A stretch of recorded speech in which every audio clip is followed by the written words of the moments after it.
Week 4 is officially upon us, and we've been doing this a few weeks here. So in today's video, I'm going to be going over those players that I'm trusting and I'm riding into this week, and the players that I'm going to be sitting on that pine pony. But before we get too much further, let's make sure to get a word from our video sponsor, Underdog. Underdog's Fantasy is by far my favorite daily fantasy app. It's the one I've won the most money with, and it's the most simple to use. All you have to do is pick the higher or lower based on what you think players are going to do, and you can build a ticket with it. You build multiple players. You pick 3, 4, 5, 6 players, up to 8 players in one ticket, and see how you do. It makes Sundays more fun. It's something that's really fun, and something that on Saturdays I build lineups with people who want to watch, and we try to win together. So make sure you use my code TJS for new customers, and then you'll get $50 in bonus funds if you do a $5 wager. Once again, that code is TJS. It's for new customers, and it would really help the channel out. And always play responsibly. Make sure you can only play with what you can afford to lose, and hopefully win some. But I want to thank Underdog for the partnership, and let's get back into the video. Starting with Geno Smith. Geno Smith has actually been pretty impressive with the Raiders, and he's going into a situation against the Bears that is pretty favorable. Ashton Jeanty should also be very much considered a starter in this situation. The Bears give up a lot of points to running backs, so this really should be his breakout game that everyone's been waiting for. As somebody who owns shares of him, it's been a very disappointing 3 weeks, so I don't know if that's actually reality or me just having some wishful thinking, but either way, I'm starting both Geno Smith and Ashton Jeanty in this situation against the Bears. Next up, we have Justin Fields. Week 1, he looked great. Week 2, there was a lot to be left to be desired. I still think he looks a lot better than he did with the Bears. He looks more confident. He's able to use his legs easier. So I just have a lot of faith that as he keeps, learning this jet system, getting more comfortable with it, they're going to be a lot more dangerous. He was out last week due to a concussion, and Tyrod Taylor stepped in and he did great. He is playing on Monday night, so make sure that he does clear that concussion protocol, and he is starting, but he should be passing that here pretty soon, so I do have faith that he is starting. But either way, if you're playing him or Tyrod, or Tyrod, however he prefers how to say it, I'm starting either one of them in this week just because the Dolphins are that bad. They've given up the second most points to quarterbacks this season so far. So I just think whoever is back there, they are going to be eating and they are going to be getting their points this week. So start your Jets quarterbacks this week with no questions asked. Caleb Williams. On the other side of the Geno Smith situation, we have Caleb Williams. Caleb looked fantastic last week against the Cowboys, and I expect that momentum to continue here against the Raiders. It's not as favorable of a matchup for Caleb compared to Geno Smith, but still a matchup that I really would like to attack here.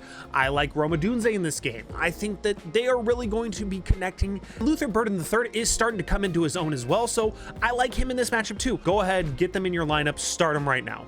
Quarterbacks to sit, Dak Prescott. Losing somebody like CeeDee Lamb is hard for any team. And granted, I like the Cowboys coming in the season as, CeeDee being 1 and George Pickens being 2. I don't like George Pickens being number 1. He has not been a good number 1 receiver, even in his days in Pittsburgh. I don't see that carrying over here in Dallas. They're also playing a Packers team who lost a heartbreaker against the Browns that destroyed their 3-0 record. And on top of that, you have Micah Parsons returning to Dallas, so I think that he's going to be getting after Dak early and often in this game. So I want nothing to do with the Cowboys this week, if I'm being honest. I just think that Green Bay defense, Micah Parsons' revenge return game, it's just nothing I want to be a part of, especially with Dak not having that CeeDee Lamb safety valve. Just avoid him at all costs. Aaron Rodgers. Rodgers has looked better than he did in New York. I can't deny that. He does look much better than he did in New York, but he still leaves some things to be desired. He's no longer that plug and play every week type of quarterback like he's been throughout most of his career.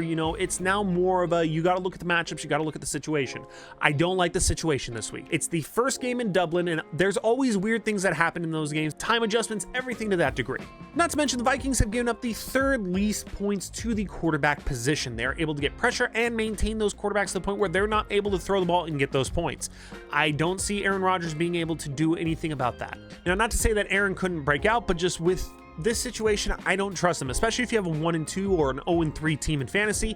He's too much of a risk to play at this point. I would rather go with something a little more surefire here. Baker Mayfield.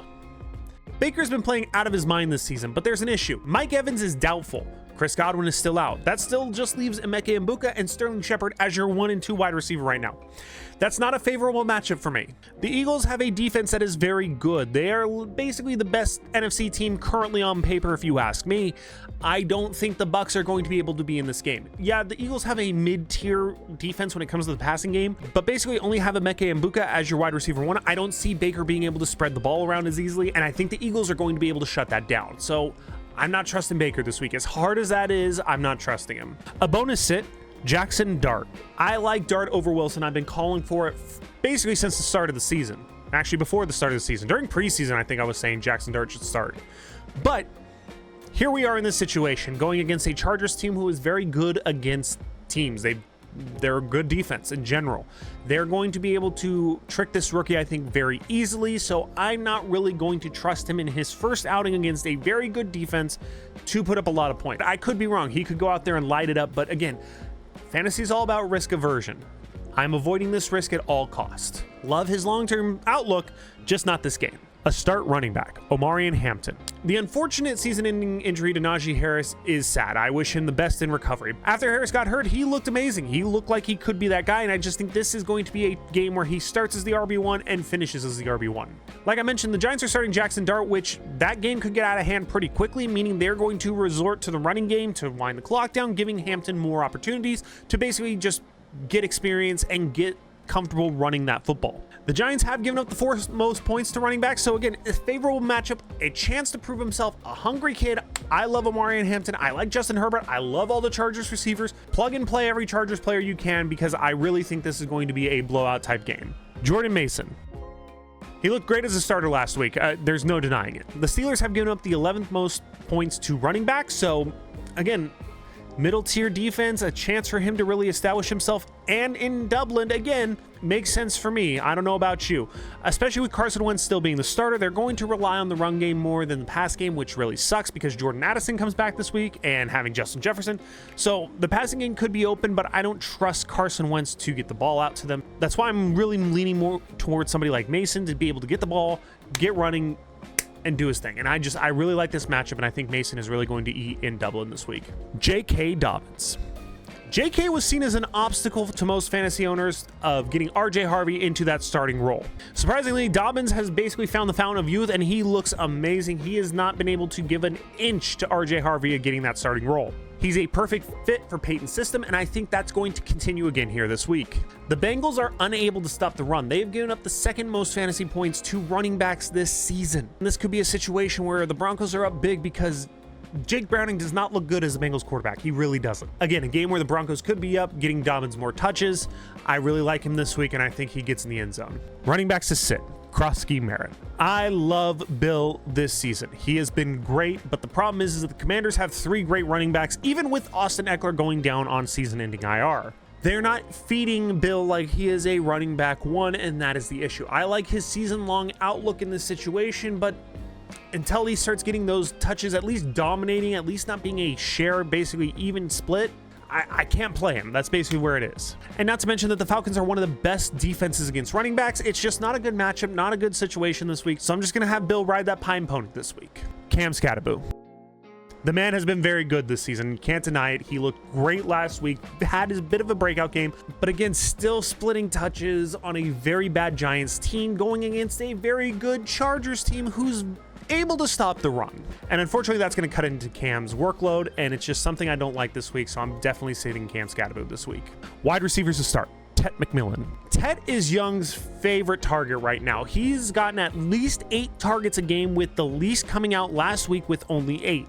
You can't argue that kind of volume. He's going up against a Patriots team that has allowed the 6th most fantasy points to wide receivers, and this could be a game that is a shootout, which is why I want to be a part of it right now. I like basically both sides of the ball here, but mainly Tet McMillan. I think he is going to get fed in this game, get more targets, and again, I think this could be a shootout. I think it could be a very high scoring game, so I want to be able to get as many players as I can in this situation. So starting up Tet McMillan, no questions asked. Matthew Golden.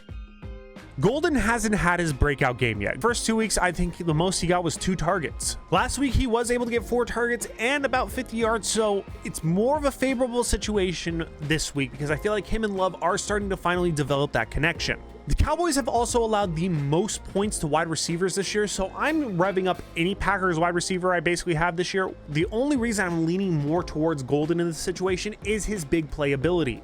He can get deep very easily, and if the Cowboys, bust the coverage or whatnot, that could be a very easy long scoring touchdown. So I really want to put Golden in every situation I can this week, so I'm starting him absolutely. Emeka Egbuka. Yes, I'm sitting Baker Mayfield. We went over why I'm doing that. So why am I starting Egbuka in this situation?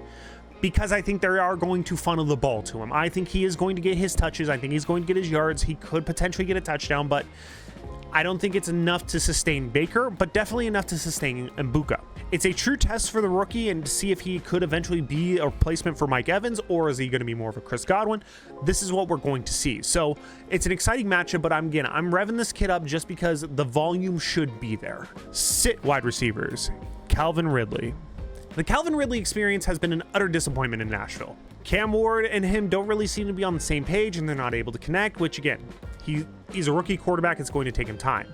This week, however, they're going against a Texans defense who has allowed the 5th fewest points in the NFL in general. How are they 0-3? Because their offense sucks, but their defense, on the other hand, is very good. Calvin Ridley should be lining up against Derek Stingley. Granted, Derek Stingley has been held out of practice here the past couple days dealing with some hip soreness, so we'll see if he's good to go. Even if Derek Stingley sits out and they have a backup on him, the Texans have another strength, and that's the pass rush in both Will Anderson and Danielle Hunter. So I think they're going to get to Ward very quickly in this game, get a few sacks, pressure him at least. So I just don't see that connection with Ridley happening this week. So I'm definitely having him ride that pine pony. Keon Coleman.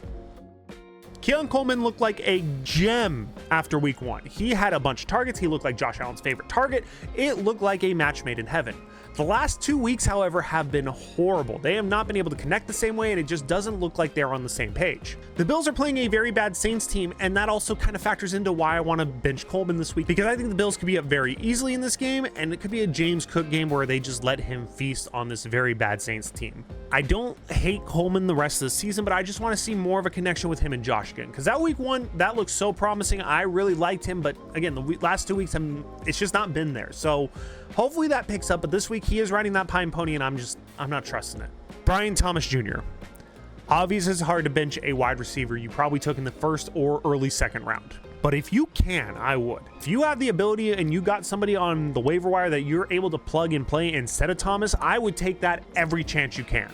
And it's not just Brian Thomas Jr. in this season. I feel like this entire Jags team has called 1-900 drops a lot because they can't catch the ball. That Texans game should not have been close. They dropped so many passes in key moments that it literally had the Texans in that game until basically Nico Collins fumbled. I don't trust any Jaguars wide receivers right now. How do you not have Brian Thomas Jr. catching the ball? Like, that is your one job. You're a wide receiver in the NFL. Catch the ball. I don't know. I just don't trust the Jags receiving core right now. Sitting Brian Thomas Jr. if you can, just because, again, he's dropping the ball. He's not getting those points. Until I see something different, he's going to be on that pine pony. If you can trade high for him, somebody who believes in him, go for it. A lot of people are buying low because they do believe that he is going to ramp up. So if you do have him and gotten trade offers, I'd hold off a little bit, try to get a little bit more depending on what the trade is. But overall, he's riding that pine pony this week.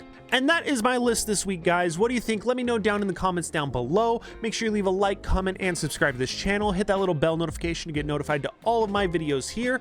I also stream every Saturday morning at about 9 a.m. Central Standard Time and do live underdog picks. So if you want to come join me for that, chat, ask some questions, feel free to join me at 9 a.m. Central on YouTube here and bring me your questions. Let's talk about it. And until the next one, have a good one.